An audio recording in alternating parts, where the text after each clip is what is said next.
اعوذ باللہ من الشیطان الرجیم بسم اللہ الرحمن الرحیم ومن آیاته اللیل والنہار والشمس والقمر لا تسجدوا للشمس ولا للقمر واسجدوا للہ الذی خلقہن ان کنتم ایاہ تعبدون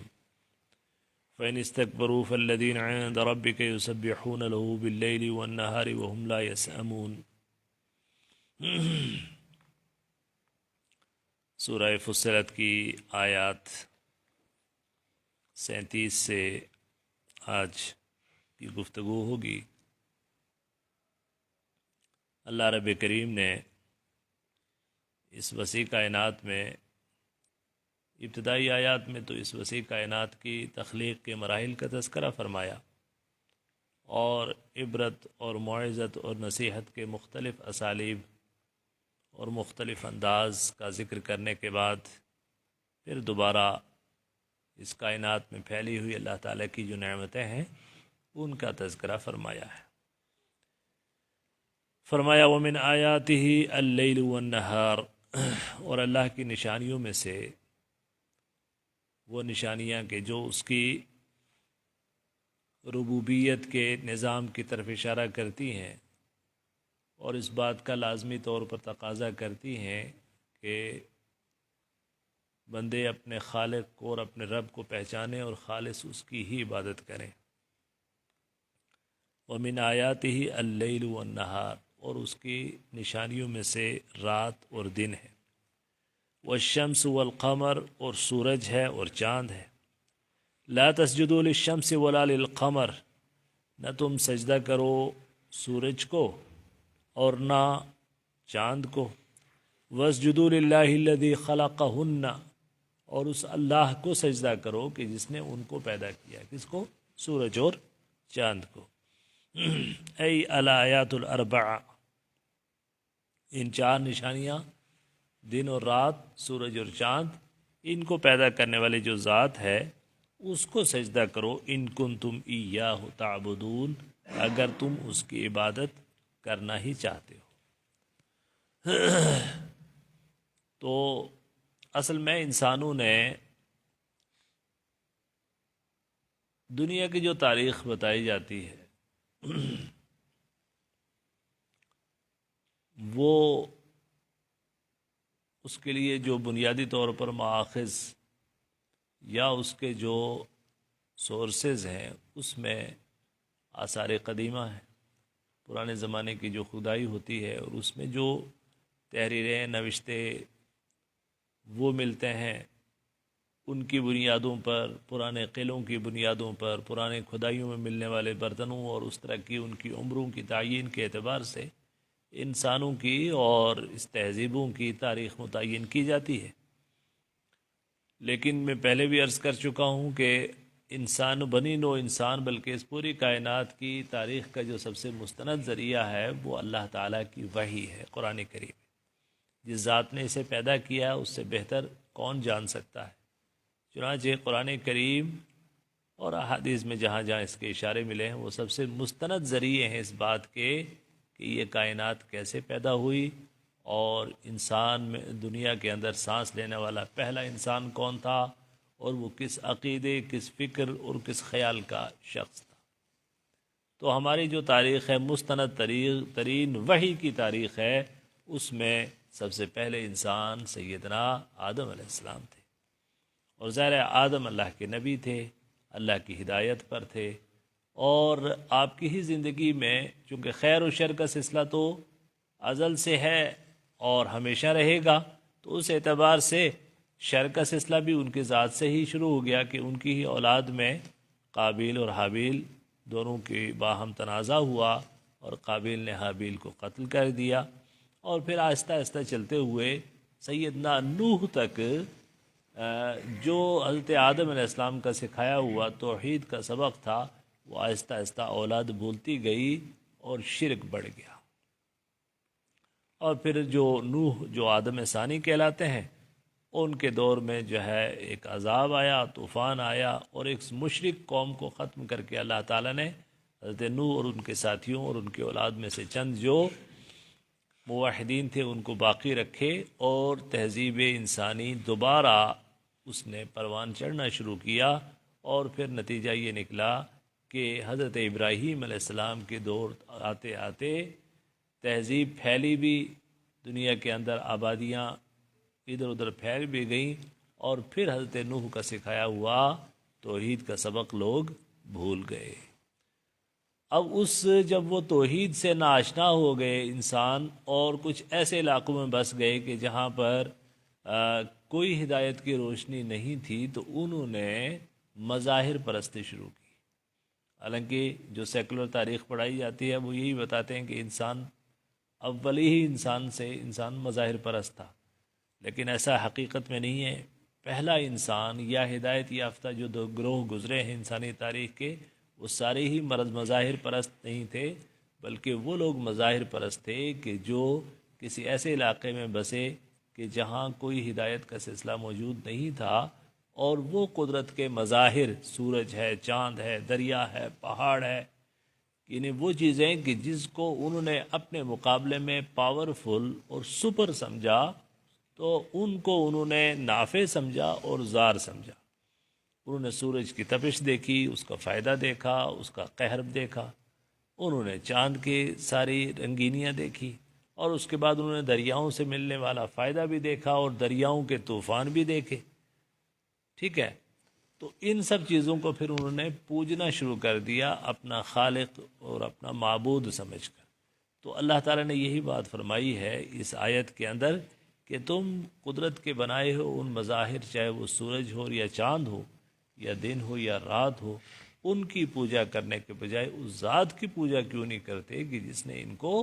پیدا کیا ہے۔ فَإِنِ اسْتَكْبَرُوا، پس اگر وہ تکبر کریں، اور اس سیدھی سادی سی صاف ستھری سی دو اور دو چار کے اصول پر مبنی بات کو بھی اگر وہ قبول کرنے سے انکار کر دیں اور تکبر کریں، اور تکبر کی حقیقت تو بارہا بتائی جا چکی ہے۔ اللہ کے رسول صلی اللہ علیہ وسلم نے تکبر کس کو بتایا گیا، کہا ہے کہ بطر الحق و تحقیر الناس، و الفاظ میرے ذہن سے نکل گئے ہیں، کہ لوگوں کو حقیر سمجھنا اور حق کا انکار کرنا، یہ تکبر ہے۔ حق کا انکار کرنا اور لوگوں کو حقیر سمجھنا، یہ جو ہے وہ تکبر کی تعریف ہے۔ تو فرمایا فَإِنِ اسْتَكْبَرُوا، پس اگر وہ تکبر کریں، فَالَّذِينَ عِندَ رَبِّكَ يُسَبِّحُونَ لَهُ بِاللَّيْلِ وَالنَّهَارِ، بس وہ لوگ کہ جو آپ کے رب کے پاس ہیں، وہ اس کی تسبیح کرتے ہیں راتوں میں اور دن میں، وَهُمْ لَا يَسْأَمُونَ، اور وہ اکتاتے بھی نہیں۔ تو اللہ فرماتا ہے مجھے اپنی عبادت کے لیے تمہاری اتنی بڑی غرض نہیں ہے کہ وہ اگر تم عبادت نہیں کرو گے تو اس کے لیے کوئی مسئلہ بن جائے گا۔ اس کی عبادت کرنے والے زمین اور آسمان میں چپے چپے پر موجود ہیں۔ وَلَا يَعْلَمُ جُنُودَ رَبِّكَ إِلَّا هُوَ، اللہ کی یہ لشکر، اللہ کی یہ مخلوقات اتنی ہیں، وَإِن مِّن شَيْءٍ إِلَّا يُسَبِّحُ بِحَمْدِهِ وَلَكِن لَّا تَفْقَهُونَ تَسْبِيحَهُمْ، ہر شے اللہ تعالیٰ کی تسبیح کر رہی ہے، لیکن تم اس کی تسبیح کو، اس کے انداز کو نہیں سمجھ سکتے۔ اور ان کی تسبیح، موجودات کی تسبیح تو اپنی جگہ، اور خود جو فرشتے اتنی بڑی تعداد میں ہیں کہ روایات میں آتا ہے کہ یہ جو کعبۃ اللہ زمین کے اوپر موجود ہے، اس کعبۃ اللہ کی ہی محاذی آسمان میں بیت المعمور ہے کہ جس میں فرشتے اس کا طواف کرتے ہیں، اور ہر روز 70,000 فرشتے اس کا طواف کرتے ہیں۔ جب سے یہ سلسلہ شروع ہوا ہے اور قیامت تک جس نے ایک بار طواف کیا، دوبارہ اس کو طواف کا موقع نہیں ملے گا، اتنے فرشتے اللہ تعالیٰ کے ہیں۔ تو فرمایا کہ وہ جو آپ کے رب کے پاس ہیں، تو وہ تو اس کی تسبیح دن اور رات کرتے ہیں، اور وہ اس سے اکتاتے نہیں۔ وَمِنْ آيَاتِهِ أَنَّكَ تَرَى الْأَرْضَ خَاشِعَةً فَإِذَا أَنزَلْنَا عَلَيْهِ الْمَاءَ اهْتَزَّتْ وَرَبَتْ إِنَّ الَّذِي أَحْيَاهَا لَمُحْيِي الْمَوْتَى إِنَّهُ عَلَى كُلِّ شَيْءٍ قَدِيرٌ۔ وَمِنْ آيَاتِهِ، اور اس کی آیات سے، اس کی نشانیوں میں سے یہ ہے کہ أَنَّكَ تَرَى الْأَرْضَ خَاشِعَةً، کہ آپ دیکھتے ہیں زمین کو دبی ہوئی، يَابِسَةً لَا نَبَاتَ فِيهَا، خشک کہ جس میں کوئی نباتات، کوئی روئیدگی موجود نہیں ہے۔ فَإِذَا أَنزَلْنَا عَلَيْهِ الْمَاءَ، بس جب ہم اس کے اوپر پانی نازل فرماتے ہیں، اهتزت تحرکت، تو وہ کیا ہے؟ ہلتی جلتی ہے، وربت انتفخت وعلت، پھول جاتی ہے اور بلند ہو جاتی ہے۔ ان الذی احیاہا، بے شک وہ ذات کہ جس نے اس کو زندہ کیا ہے، لمحیی الموتا، البتہ مردوں کو زندہ کرے گا، انہ علی کل شیء قدیر، بے شک وہ ہر چیز پر قادر ہے۔ یہاں اللہ تعالیٰ نے ایک سامنے نظر آنے والی حقیقت کہ وہ زمینیں کہ جو خشک ہو چکی ہوتی ہیں، جن کے اوپر خزاں کا موسم گزر چکا ہوتا ہے، جو پانی کو ترسنے کے بعد زمین بالکل مر چکی، دب چکی، اور لگتا نہیں ہے کہ یہاں کبھی دوبارہ زندگی اگ سکتی ہے، اور پھر اچانک کیا ہوتا ہے؟ آسمان سے بارشوں کا سلسلہ جاری ہوتا ہے، اور وہی زمین ابھر جاتی ہے، لہلہانے لگتی ہے، خوبصورت نظر آنے لگتی ہے، اور تمام طرح کے پیڑ اور پودے اور غلے اور پھول اور پھل، یہ سب کچھ بیلیں یہ اسی زمین کے اوپر سے نکلنے لگ جاتے ہیں۔ اور پھر اللہ نے فرمایا ان الذی احیاہا، بے شک وہ ذات کہ جس نے اس مردہ زمین کو زندہ کیا ہے، اس بات پر بھی قادر ہے کہ مردے بھی دوبارہ زندہ کرے اور ان کو اپنے روبرو میدان حشر میں کھڑا کرے اور ان سے سوال کرے اور ان سے جواب طلب کرے۔ فرمایا ان الذین یلحدون، بے شک وہ لوگ کہ جو الحاد کرتے ہیں، من الحد و لحد فی آیاتنا، ہماری آیات میں، یعنی قرآن کریم میں، بالتکذیب، تکذیب کے سلسلے، تکذیب کے ذریعے، جھٹلانے کے ذریعے، لا یخفون علینا، ہم سے چھپ نہیں سکتے، فنجازیہم، کہ ہم ان کو بدلہ دیں اس کا، افمن یلقی فی النار خیر ام من یأتی آمنا یوم القیامہ، کیا پس وہ جو آگ میں ڈالا جائے بہتر ہے اس سے کہ جو آئے قیامت کے دن امن کی حالت میں۔ اعملوا ما شئتم، کرو جو تم چاہتے ہو، انہ بما تعملون بصیر، بے شک جو کچھ تم عمل کرتے ہو اس کو وہ دیکھنے والا ہے۔ اور یہ تہدید اور وعید اور دھمکی کے طور پر اللہ نے فرمایا کہ تمہارے سارے اعمال کو وہ بہتر طریقے سے جانتا ہے۔ اب یہ جو لفظ یلحدون ہے نا، الحد یلحدو، اس کا جو مادہ ہے، روٹ ورڈ ہے لام ہے دال ہے، لحد۔ اور لحد کی کیفیت کیا ہوتی ہے، یا اس لفظ کی حقیقت کیا ہے؟ لفظ کی حقیقت یہ ہے کہ کسی چیز کو اس کی اصل سے ہٹا دینا، کسی چیز کو اس کی اصل سے ہٹا دینا۔ اب آپ کو پتہ ہے قبر جو ہوتی ہے دو طرح کی ہوتی ہے، ایک ہوتا ہے شق اور ایک ہوتا ہے لحد۔ شق کیا ہے کہ ہم ایسے زمین کے اندر ایک کھڈا کھودتے ہیں جس کو ہم کھاد بولتے ہیں، اور اس کھڈے کے اندر جو ہے مٹی ہٹاتے ہیں، کچھ لوگ اس کے اندر چنائی کرتے ہیں اور اس میں مردے کو ہم رکھ دیتے ہیں، اس کے اوپر تختے ڈالتے ہیں اور مٹی ڈال دیتے ہیں۔ ایک کیفیت جو لحد کی ہے، عرب کی سرزمین میں زیادہ ہوتی ہے، خود رسول کریم صلی اللہ علیہ وسلم کی بھی لحد بنائی گئی، اس میں یہ ہے کہ وہ کھاد تو اسی طرح کی بنائی ہے، بنانے کے بعد ایک سائیڈ میں اب مٹی نکالی گئی ہے، اور اس مٹی نکال کے گویا ایک طاقچہ سا بنا دیا گیا ایک سائیڈ میں،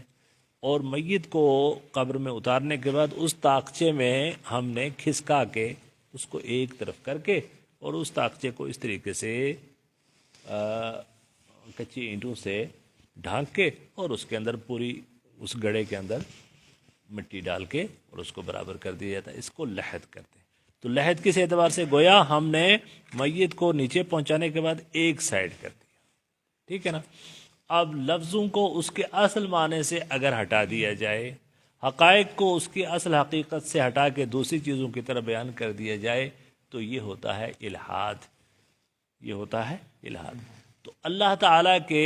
ذات کے سلسلے میں الحاد کیا ہے کہ اس کے اسماء اور اس کے صفات کو اس کے اصل معنی سے پھیر کر دوسرے معنوں میں استعمال کرنا، یہ الحاد ہے۔ اور یہ الحاد عام طور پر عقائد کی بنیاد پر ہوتا ہے۔ الحاد کس میدان میں ہوتا ہے؟ عقائد کے میدان میں ہوتا ہے۔ اور مسلمانوں میں بہت سارے جو گمراہ فرقے پیدا ہوئے، وہ اللہ تعالیٰ کے اسماء اور صفات میں حقائق سے حقیقتوں سے معنوں کو پھیرنے یا ان حقائق کو بدلنے کی بنیاد پر ہوئے، جیسے مثال کے طور پر اللہ تعالیٰ کے اختیار اور اس کی کردگاری کے بہت سارے پہلوؤں کا جبر اور قدر کی بنیاد پہ جن لوگوں نے انکار کیا، اس میں جبریہ اور قدریہ دو فرقے بنے۔ اللہ تعالیٰ کی حاکمیت کا جو صفت ہے اس میں الحاد کرنے کی بنیاد پر خوارج کا ظہور ہوا، یا اللہ تعالیٰ کی جو صفات ہیں ان کا انکار کرنے کی بنیاد پر معتزلہ کا وجود، جنہوں نے اللہ کی ذات سے اس کی صفات کو الگ کیا، وہ اس میں جو ہے معتزلہ تھے۔ تو وہ تمام لوگ کہ جنہوں نے اللہ کی ذات اور اللہ کی صفات میں تحریف کی اپنی طرف سے، حقائق کو بدلا جنہوں نے اپنی طرف سے، وہ لوگ ہیں کہ جن کے بارے میں اللہ نے فرمایا ان الذین یلحدون فی اسمائنا فی آیاتنا۔ تو اسماء میں بھی بدر الذین یلحدون فی اسمائہ، دوسری جگہ اسماء و صفات میں الحاد کا بھی باضابطہ اللہ تعالیٰ نے تذکرہ فرمایا، اور یہاں آیات میں الحاد کا تذکرہ کیا جا رہا ہے کہ اللہ کی جو قرآن کریم کی آیات ہیں اس کے معنی سے اس کو بدل دینا یا تحریف کرنا، یہ ان لوگوں کا تذکرہ فرمایا۔ لا یخفون علینا، یہ ہم سے چھپ نہیں سکتے، ہم ان پر قادر ہیں، ہم دنیا کی زندگی میں بھی ان پر قادر ہیں کہ ان کو عذاب سے دوچار کریں، لیکن اگر ہم ان کو مہلت دیے بھی رکھتے ہیں تو قیامت کے دن ہم ان کو ان کے اعمال کا بدلہ دیں گے۔ فرمایا ان الذین کفروا بالذکر لما جاءہم، بے شک وہ لوگ کہ جنہوں نے ذکر کا انکار کیا جب ان کے پاس آیا، وَإِنَّهُ لَكِتَابٌ عزیز، اور بے شک وہ کتاب عزیز ہے، وہ غالب کتاب ہے۔ اور یہاں قرآن کریم کو ذکر کہا گیا، اور کئی جگہ قرآن کریم کو لفظ ذکر سے تعبیر کیا گیا ہے۔ ذکر بمعنی یاد دہانی، ذکر وہ کتاب کے جو اللہ تعالیٰ کے ربوبیت اور اس کی الوہیت کے اس بنیادی سوال کی طرف انسان کی رہنمائی اور اس کو یاد دہانی کرواتی ہے، تو اس اعتبار سے اس کو ذکر کہا گیا۔ ان الذین کفروا بالذکر، بے شک وہ لوگ کہ جو ذکر کا انکار کرنے، انہیں قرآن کا انکار کرتے، لما جاؤں جب ان کے پاس آیا، نجازیہم، ہم ان کو بدلہ دیں گے، وَإِنَّهُ لَكِتَابٌ عزیز، اور یہ کتاب عزیز ہے، منیع، عزیز منے منیع، یعنی ایسی کتاب کہ جو محفوظ ہے اور غالب ہے۔ تو اس قرآن کو اللہ تعالیٰ نے دوسری جگہ مہیمن میں کہا ہے، کیونکہ یہ تمام پچھلی جتنی بھی وحییں نازل ہوئی ہیں ان کے اوپر اس اعتبار سے غالب ہے کہ ان میں اگر کسی طرح کی بھی کوئی تحریف ہے تو اس کے لیے یہی ہمیں رہنمائی کرتی ہے کہ حقائق کیا تھے اور اس میں تبدیلیاں کیا کی گئی ہیں۔ لا یاتیہ الباطل من بین یدیہ ولا من خلفہ، باطل نہ اس کے آگے سے آ سکتا ہے نہ پیچھے سے آ سکتا ہے۔ الیس قبلہ کتاب یکذبہ ولا بعدہ، نہ اس سے پہلے کوئی کتاب ہے کہ جو اس کی تکذیب کرنے والا ہو والی ہو، اور نہ بعد میں۔ تنزیل من حکیم حمید، یہ نازل کردہ ہے اس حکیم حمید ذات کی طرف سے، یعنی اس اللہ کی طرف سے جو حکمت والا ہے اور جو تعریف کیا گیا، حمید یعنی تعریف کیا گیا ہے۔ ای اللہ المحمود فی امرہ، یعنی وہ اللہ کے جو اپنے ہر معاملے کے سلسلے میں قابل تعریف ہے، اس رب کی طرف سے یہ کتاب نازل ہوئی ہے کہ جس میں باطل کہیں سے بھی مداخلت نہیں کر سکتا۔ اب کیا مطلب ہے اس کا؟ یعنی قرآن جب نازل ہوا تو اس کے نزول کا معاملہ یہ لوح محفوظ سے، اور جس لوح میں یہ محفوظ تھا اس کا نام ہی لوح محفوظ ہے، اور پھر جبریل امین کے ذریعے اللہ تعالیٰ نے ان کو نازل کیا رسول کریم صلی اللہ علیہ وسلم کے قلب اطہر پر۔ تو گویا جبریل امین بھی تمام فرشتوں کے سردار ہیں اور ان جن کا لقب ہی امین ہے، اور پھر اللہ کے رسول صلی اللہ علیہ وسلم کے قلب اطہر پر نازل ہوا ہے، اور اس کے نزول کے وقت جو ہے آسمانوں پر پہرے بٹھا کے شیاطین کا آنا جانا بند کر دیا ہے۔ تو اس اعتبار سے یہ محفوظ ہے کہ اس باطل اس کے اندر کہیں سے بھی مداخلت نہیں کر سکتا۔ ایک تو نزول کے وقت کی حفاظت کا تذکرہ ہے، اور ایک یہ ہے کہ یہ قیامت تک بھی تحریف سے محفوظ ہے۔ انا نحن نزلنا الذکر وانا لہ لحافظون، بے شک ہم نے ذکر کو نازل کیا، ہم اس کی حفاظت کرنے والے ہیں، تو اس میں کسی طرح کی تحریف نہیں ہو پاتی، اور